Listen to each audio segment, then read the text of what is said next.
Start करेंगे। So we have been talking about SU2, SU3। SU2 में जो particle हमारे नहीं एक्सप्लेन हो पा रहे थे एंड जो SU2 का साइज था दैट वाज स्मॉल, इस वजह से हमने क्या किया कि 1960 में बबल चैम्बर के थ्रू जो एक्सपेरिमेंट्स वगैरह थे, इन ऑल दोज एक्सपेरिमेंट्स जितने भी एक्स्ट्रा पार्टिकल्स क्रिएट हुए थे, जो एक्स्ट्रा पार्टिकल हमारी नजर में आए थे कि ये पार्टिकल एग्जिस्ट करते हैं, तो उनको एक्सप्लेन करना SU2 में पॉसिबल नहीं था। सो बिकॉज ऑफ दैट हमने हायर सिमेट्री को फाइंड आउट करने की कोशिश की, जिसमें हमारे पास मिला कि SU3 सिमेट्री जो है that is better than SU2 symmetry, and SU2 जो है it is a part of the SU3 symmetry. And हमने ये भी देखा कि SU2 into U1 जो सिमेट्री है that is not able to tackle all those particles which are found out in 1960s। तो जो भी पार्टिकल में पता चले थे SU2 into U1 जो सिमेट्री है इलेक्ट्रोवीक थ्योरी के कॉरेस्पॉन्डिंग आती है, that is not able to explain all those particles. So we are forwarding towards SU3 symmetry. तो SU3 में हमारे पास क्या था, जो SU2 सिमेट्री थी वहां पे हमने ऑलरेडी एक क्वांटम नंबर की बात की थी दैट वाज आइसोस्पिन, या फिर उसके आप चार्ज कंसीडर कर सकते हैं। लेकिन जैसे ही हम SU3 सिमेट्री में आते हैं तो इसका रैंक जो होता है बेटा रैंक 2 हो जाता है। तो यहाँ पे हमारे पास दो क्वांटम नंबर एग्जिस्ट करने चाहिए। तो उन दोनों में से कौन कौन से चूज किए हमने, हम यहाँ पे चूज कर रहे हैं एक चार्ज और सेकंड जो है हमारे पास हाइपर चार्ज। तो एक चार्ज है एक हाइपर चार्ज है, एंड दो मेरे पास जब पे SU3 के केस में हमारे पास 8 तरह के जनरेटर होते हैं बेटा। तो 8 जनरेटर होने की वजह से मेरे पास क्या आता है कि 8 तरह की गैल्वेन मैट्रिसेस आती हैं। उनमें से जो इसका रैंक 2 है तो हमारे पास यहाँ पे दो कैसिमिर एग्जिस्ट करेंगे, दो जो मैट्रिसेस होगी वो आपस आपस में कंप्यूट करेंगी, and those matrices are λ3 and λ8। तो λ3 एंड λ8 जो मैट्रिसेस है गैल्वेन मैट्रिसेस है वो आपस में कंप्यूट करती हैं, उनके कॉरेस्पॉन्डिंग हमारे पास जो जनरेटर है उनको साइमल्टेनियसली डायगोनलाइज किया जा सकता है। तो हमारे पास क्या रिजल्ट आता है कि हमारे पास जो चार्ज है, charge can be written in terms of F3 लिख सकते हैं या λ3 लिख सकते हैं, ये आपकी मर्जी है। तो F3 plus f of 8 divided by square root of 3, जो F3 is equal to λ3 divided by 2। तो डिवाइडेड बाय 2 का फैक्टर जो है वो लैम्डा के साथ एसोसिएटेड रहेगा। जो हाइपर चार्ज है उसको लिखने का तरीका क्या है, that is given by 2 times f of 8 divided by root 3। तो ये वाले पार्ट हमने ऑलरेडी डिस्कस किया हुआ है। तो हमारे पास चार्ज एंड हाइपर चार्ज का कांसेप्ट यहाँ पे इवॉल्व हो जाता है। So when hadrons were discovered and SU3 was formulated, initially it was thought that there is no fundamental representation of for SU3। तो इसका जो फंडामेंटल रिप्रेजेंटेशन है जो थ्री डायमेंशनल रिप्रेजेंटेशन है that was not found to be applicable at that time. तो उसको because जो SU3 है जिसमें हम फाइंड आउट करेंगे चार्ज एंड हाइपर चार्ज को गवर्न करके कि हमारे पास जो मैट्रिसेस आएंगी उनमें जो चार्ज आएगा चार्ज के कॉरेस्पॉन्डिंग हमारे पास फ्रैक्शनल चार्ज निकल के बाहर आएंगे, मतलब 2/3 का फैक्टर आएगा, 2/3 ऑफ ई हो गया, -1/3 ऑफ ई हो गया, जो जो हमारे पास एट दैट टाइम अवेलेबल नहीं था। तो एट दैट टाइम हमारे पास 1960 में क्या था कि जो फंडामेंटल यूनिट ऑफ चार्ज है या तो +1 हो सकता है या फिर हमारे पास क्या रहेगा इट मे बी -1। तो +1 -1 के कॉरेस्पॉन्डिंग हो सकता है, लेकिन that should be integral multiple. लेकिन उसके यहाँ पे हमारे पास फंडामेंटल रिप्रेजेंटेशन के कॉरेस्पॉन्डिंग क्या आता है, जब आप इस λ3 एंड λ8 की वैल्यू यहाँ पे पुट करेंगे ऐसा, तो हमारे पास जो चार्ज की वैल्यू निकल के आएगी, चार्ज मैट्रिक्स निकल के आएगी, उसमें हमारे पास जो डायगोनल एलिमेंट्स रहेंगे उसमें आपको देखने के लिए मिलेगा फ्रैक्शनल चार्ज रहेंगे। तो फ्रैक्शनल चार्ज का concept at that time was not found to be applicable. तो उन्होंने मान के चले थे कि ये वाली जो फंडामेंटल रिप्रेजेंटेशन नहीं एग्जिस्ट करनी चाहिए बिकॉज ये फ्रैक्शनल चार्जेस को राइज कर रही है, so which should not be applicable. So this was because the multiplets corresponding to the fundamental representation led to the fractional charges. Fractional charge किसका है, आपको भी तो पता चल ही गया है कि आपको आपका जो चार्ज होता है वो फ्रैक्शनल होता है, जस्ट लाइक 2/3 ऑफ ई। जो डाउन का क्वार्क है उसका -1/3 ऑफ ई चार्ज होता है। लेकिन 1960s में ये वाली चीज एप्लीकेबल वो नहीं मान रहे थे, they were not able to digest this thing. लेकिन लेटर ऑन स्टेज में पता चला कि जो क्वार्क्स लेवल पे चार्ज होते हैं वो फ्रैक्शनल स्टेट में एग्जिस्ट करते हैं, दैट इज व्हाई कि SU3 को इतना ज्यादा एप्रिसिएशन मिला था eight that time. So at that time one could not think of fractional charges, so instead of talking of fundamental representation, higher representations were concerned. तो at that time fundamental representation जो है उसको consider नहीं किया गया था, rather than higher dimensional representations को consider किया गया था। 3 डायमेंशनल में क्या है, Q is equal to λ3 divided by 2 plus λ8 divided by 2 square root 3। उसके कॉरेस्पॉन्डिंग बाई जो हाइपर चार्ज है that is λ8 by square root 3 के कॉरेस्पॉन्डिंग आएगा।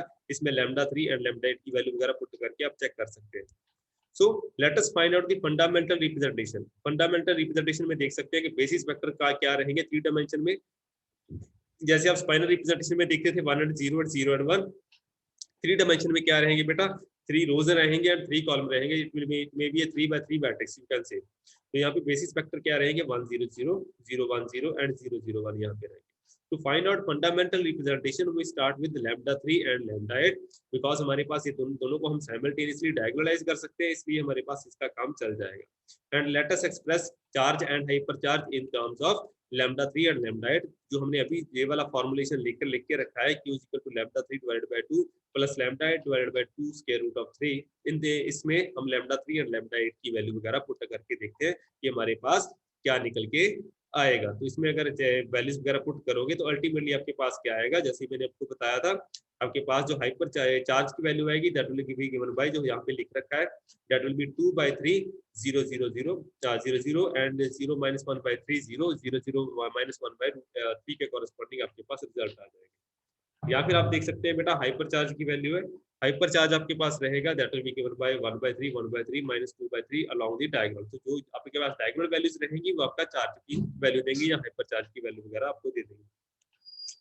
सो चार्ज एंड हाइपर चार्ज की value for the first particle कौन सा रहेगा, टू फंडामेंटल रिप्रेजेंटेशन की हम बात करें तो 2/3 एंड 1/3 जो फर्स्ट एलिमेंट रहेगा A11 के कॉरेस्पॉन्डिंग, Q2 एंड Y2 के कॉरेस्पॉन्डिंग आपके पास रिजल्ट है, उसके बारे में हम पढ़ सकते हैं।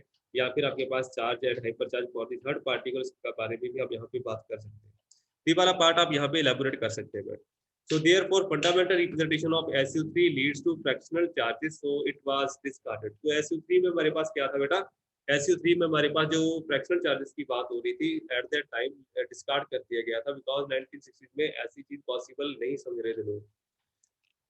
उसके बाद आई बेटा यंग स्टेबलिश का मेथड जो है वो हम लेटर ऑन स्टेज में करेंगे, ठीक है। यंग स्टेबलिश को सॉल्व करने की थोड़ी हमारी न्यूमेरिकल वगैरह प्रॉब्लम्स देखनी पड़ेंगी, ये आपके एग्जाम वगैरह में भी इंक्लूड होता है, उसको हम एग्जाम पॉइंट ऑफ व्यू से ज्यादा सॉल्व करने की बात करेंगे। 2/2 को कैसे सॉल्व किया जाएगा, जस्ट लाइक 2 डायमेंशनल रिप्रेजेंटेशन है, 2 into 2 is equal to 3 + 1 जो होता है, जस्ट लाइक 3 into 3 क्या बनेगा। उसके बाद हम 3 SU3 में जाएंगे तो 3 into 3 क्या बनेगा, 2 into 2 क्या बनेगा। तो वो सारे का सारा पार्ट यंग स्टेबलिश का आएगा, तो यंग स्टेबलिश को हम अलग से सॉल्व करने की बात करेंगे। तो ये वाली चीज आपने ऑलरेडी पढ़ रखी है। तो let R be a covariant representation of SU3 and R prime be its conjugate के कॉरेस्पॉन्डिंग मैंने आपको पहले समझा दिया, पार्टिकल एंटी पार्टिकल का कांसेप्ट, वो वाला पार्ट आप देख सकते हैं। SU2 में जो एप्लीकेबल था सिमिलरली उसकी जो हायर सिमेट्री है उसमें भी सिमिलर सी आपके पास एनालॉजी रहेगी, 1 to 1 मार्किंग ऑलमोस्ट यहाँ पे देखने के लिए मिलेगी आपको। तो अगर SU3 में है, SU3 में आप यहाँ पे देख सकते हैं SU3 में 3 के कॉरेस्पॉन्डिंग आर प्राइम के कॉरेस्पॉन्डिंग 3 बार आएगा। For fundamental representation unitary transformation can be written as, तो फंडामेंटल के कॉरेस्पॉन्डिंग e रेज़ पर iota omega into lambda divided by 2 आ जाएगा। उसके बाद कंजुगेट रिप्रेजेंटेशन है बेटा जो यहाँ पे, उसके कॉरेस्पॉन्डिंग 3 बार के कॉरेस्पॉन्डिंग लैम्डा स्टार आ जाएगा, वहाँ पे सिग्मा स्टार होता था, यहाँ पे आपके पास लैम्डा स्टार का कांसेप्ट आ जाएगा। So in general 3 is not equivalent to 3 bar, तो जो conjugate representation है that is not equivalent to your main conjugate main जो आपके पास डायरेक्ट रिप्रेजेंटेशन है उसके बराबर नहीं रहेगा। So R is not equivalent to R bar। तो पार्टिकल की जो आपके पास मैट्रिक्स रहेगी that will not be applicable in the case of conjugate, मतलब एंटी पार्टिकल का जिसमें जो आपके बेसिस स्टेट्स होंगे that will be governed by different way rather than the direct way। तो that is they are not equivalent. तो जैसे 2 and 2 star को आप डायरेक्टली इक्विवेलेंट नहीं बना पा रहे थे, सिमिलर सा रिजल्ट आपको यहाँ पे देखने के लिए मिलेगा। This can be checked by noting that a non trivial similarity transformation it does not exist which keeps lambda 3 star or lambda 8 bar is equal to lambda 8। तो ये वाला पार्ट आप यहाँ से देख सकते हैं, ज्यादा डिटेल में जाने की जरूरत नहीं है, आप इसको स्किप भी कर सकते हैं। तो SU3 में क्या रहेगा 3 into 3 बार, यहाँ पे क्या रहेगा एक आपके मिसॉन्स की बात हो रही है, 3 into 3 बार, 3 पार्टिकल 3 एंटी पार्टिकल, मतलब पार्टिकल एंड एंटी पार्टिकल का जो कॉम्बिनेशन रहेगा जैसे Q2 बार, वो सारे का सारा इसके कॉरेस्पॉन्डिंग 1 होगा। 3 into 3 into 3 का कॉरेस्पॉन्डिंग जो रिजल्ट रहेगा that will be governing your variance. तो जो जैसे हम 1960s की बात करें तो तब तक 1970s की बात करें तो वहाँ पे 3 तरह के पार्टिकल आते थे, up quark, down quark and stage quark. वो जैसे आज हमें पता है कि क्वार्क्स की 3 जनरेशन होती है, ठीक है, तीन generation at that time was not known. तब तक एट दैट टाइम ओनली तीन टाइप के क्वार्क्स सबके नोन थे, अप डाउन एंड स्टेज। तो उसमें SU3 में जो फंडामेंटल रिप्रेजेंटेशन है उसमें उन्होंने क्या किया था, अप डाउन एंड स्टेज को लेके ही यहाँ पे इलैबोरेट किया था। दैट वाज कंसीडर्ड एज 3 × 3 बार के कॉरेस्पॉन्डिंग क्या आएगा, मेसॉन्स आएंगे, मतलब तीन तरह के पार्टिकल, तीन तरह के anti particle, up down and stage के कॉरेस्पॉन्डिंग यू बार आ जाएगा, डी बार आ जाएगा एंड एस बार आ जाएगा। तो ये वाली पार्ट आप वहां से इलैबोरेट कर सकते हैं। अगर वेरिएंस को कंसीडर करना है तो तीन वहाँ पे वेरिएंस क्या होते हैं, just like proton up and down होता है, तो वहाँ पे तीन क्वार्क्स होने चाहिए। जो मेसॉन्स है वहाँ पे आपको दो क्वार्क चाहिए, तो ये मेसॉन्स के कॉरेस्पॉन्डिंग 3 × 3 बार चलेगा। लेकिन यहाँ पे आप वेरिएंस की बात करेंगे 3 × 3 × 3 की बात चलेगी, वहाँ पे आपको क्या करना पड़ेगा, वेरिएंस को कंसीडर करना पड़ेगा।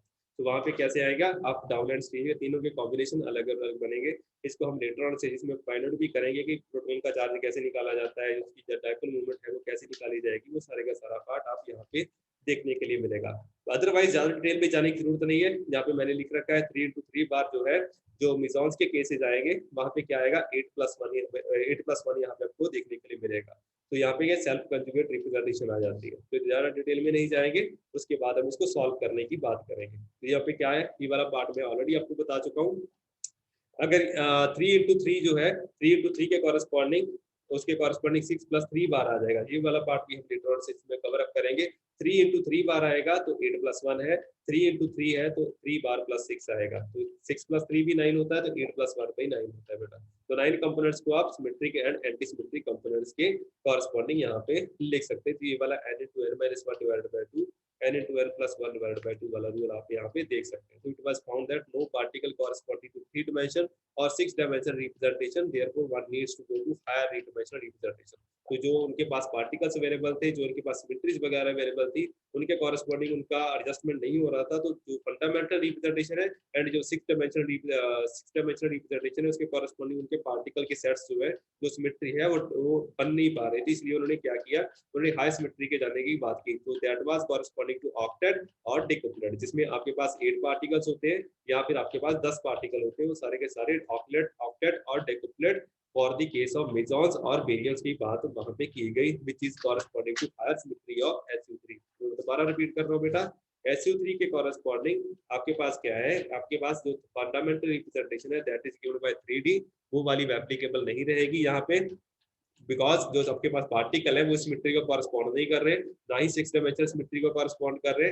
पार्टिकल जो है वो हायर डायमेंशनल रिप्रेजेंटेशन है, जिसमें कॉरेस्पॉन्डिंग आपके पास ऑक्टेट्स बन रहे हैं एंड डेकुप्लेट्स बन रहे हैं, वो वाली रिप्रेजेंटेशन आपको चाहिए रादर देन फंडामेंटल। तो इस केस में आपके पास क्या है, जैसे मैंने आपको बताया कि वेरिएंस कंसीडर करने, just like protons, neutrons, lambda particles, all those will be taken care by 3 × 3 × 3। वहां पे आपके पास क्या होता है, इसको आपको सब इसको छोटे छोटे पोर्शन में तोड़ के आपको सॉल्व करना पड़ता है। 3 × 3 क्या रहता है बेटा, 6+3 बार रहता है। उसके कॉरेस्पॉन्डिंग 3 बार के कॉरेस्पॉन्डिंग आप इसको सॉल्व कर सकते हैं। 3 बार × 3 रहेगा प्लस 6 × 3 रहेगा, जस्ट लाइक जो एसोसिएशन प्रॉपर्टी होती है, एसोसिएटिव प्रॉपर्टी होती है, उसके थ्रू आप इसको सॉल्व करने की बात करते हैं। तो 3 × 3 बार 1 + 8 आ जाएगा। तो 6 × 3 क्या आ जाएगा, 8 बार 8 प्राइम × 10 रहेगा। प्राइम का मतलब होता है मिक्स एंटी सिमेट्री, और 8 का मतलब यहाँ पे क्या है, जिसके ऊपर बार नहीं पड़ी है, दैट इज मिक्स सिमेट्री का पार्ट है। ये भी हम लेटर ऑन सीरीज में पढ़ेंगे कि मिक्स सिमेट्री क्या होती है, मिक्स एंटी सिमेट्री क्या होती है। तो ये वाला पार्ट मिक्स रहेगा, इसमें सब कुछ मिक्स रहेगा। जो प्योर होते हैं, जो 1 में प्योर है एंटी सिमेट्रिक है, जो 10 है वो प्योरली सिमेट्रिक पार्ट आ जाता है। तो ये स्टेपलेक्स में ये वाला पार्ट हम सॉल्व करेंगे कि 3 × 3 बार इन SU3 जो है वो 8+1 क्यों आता है, या 6+3 जो है SU3 में 10+8 यहाँ पे क्यों आएगा। So therefore we can get higher dimensions starting from 3 × 3 × 3। तो यहाँ पे आपके पास SU3 में only 3 फंडामेंटल रिप्रेजेंटेशन जो है वो 3 डायमेंशनल है, लेकिन हायर डायमेंशनल रिप्रेजेंटेशन है, वहाँ पे कितने पार्टिकल आ सकते हैं, 3 × 3 × 3। यहाँ पे 27 पार्टिकल्स को आप यहाँ पे अकोमोडेट कर सकते हैं। वी कैन गेट 1 + 8 + 8 × 10, मतलब 10 जमा 8 जमा 8 जमा 1 कितना हो गया, टोटल 27 के कॉरेस्पॉन्डिंग आप पार्टिकल जो है, जो वेरिएंस है उसको आप यहाँ पे अकोमोडेट कर पाएंगे। सो Here 10 is completely symmetric, मैंने स्टार्टिंग में बता दिया बेटा, जो 10 है यहाँ पे completely symmetric रहेगा, जिसको हम decuplet बोलते हैं. So 1 is completely anti-symmetric, 8 and 8 prime are mixed symmetric. So 8 is symmetric in the first two indices and 8 prime is symmetric in the first anti-symmetric in the first two indices. तो IJK का concept है, ज़्यादा detail में जाने की जरूरत नहीं है. अगर आपस में इंटरचेंज करेंगे IJ को, तो अगर पॉजिटिव साइन आता है दैट इज कॉल्ड सिमेट्रिक, अगर नेगेटिव साइन आता है that is called anti symmetric. तो ये वाला पार्ट आप कंसीडर कर सकते हैं. तो ये वाला पार्ट आज के लिए आप इलेबोरेट करके देख लेना बेटा. तो 3 into 3 जो है इसको हम कैसे सॉल्व करेंगे, 6 + 3 कैसे आता है, 6 into 3 10 + 8 कैसे आता है. तो ये वाला पार्ट हम लेटर ऑन सीरीज में डिस्कस करेंगे. तो इसके कॉरस्पॉन्डिंग हम जैसे ही आगे चलेंगे, उससे आगे चलने के लिए चलने से पहले हम स्टार्ट करेंगे कि यंग्स टेबुलक्स क्या होता है. लेकिन वो वाला पार्ट हम मंडे को स्टार्ट करेंगे, या फिर जिस दिन हमारे मंडे को मैं हॉलीडे भी हूँ बेटा, छुट्टी है मेरी मोस्टली. जिस दिन हम नए हमारी जो after the holidays next class लगेगी, तो मैं यंग स्टेप लक्स के साथ आपके पास आऊँगा. वहाँ भी हम वो वाला लेक्चर मिस मत करना प्लीज. उसके कॉरस्पॉन्डिंग अगर वो नहीं कर पाओगे तो फिर आपका जो फर्स्ट यूनिट है अधूरा रह जाएगा. आपको न्यूमेरिकल वगैरह जितनी भी प्रॉब्लम है वो हैंडल नहीं कर पाओगे. फर्स्ट यूनिट में मोस्टली 70% जो पेपर आता है फर्स्ट यूनिट का, वो न्यूमेरिकल पोर्शन आता है, that is corresponding to Young tableaux, चाहे SU2 है, SU3 है या SU6 है. तो सारे का सारा पार्ट आपको प्रॉपर्ली अंडरस्टैंड करना पड़ेगा, अदरवाइज आपका फर्स्ट यूनिट अधूरा रह जाएगा. तो जो भी हमने किया है that is only 30%, young tablets आपका 70% कवर करेगा. वो न्यूमेरिकल पोर्शन हमेशा ही आपके लिए ज्यादा इंपॉर्टेंट रहेगा. तो वो वाला पार्ट हम नेक्स्ट टाइम कवर अप करेंगे. Till then bye bye, thank you very much. इसके रिगार्डिंग कोई डाउट है या क्वेश्चन है तो बताइए बेटा.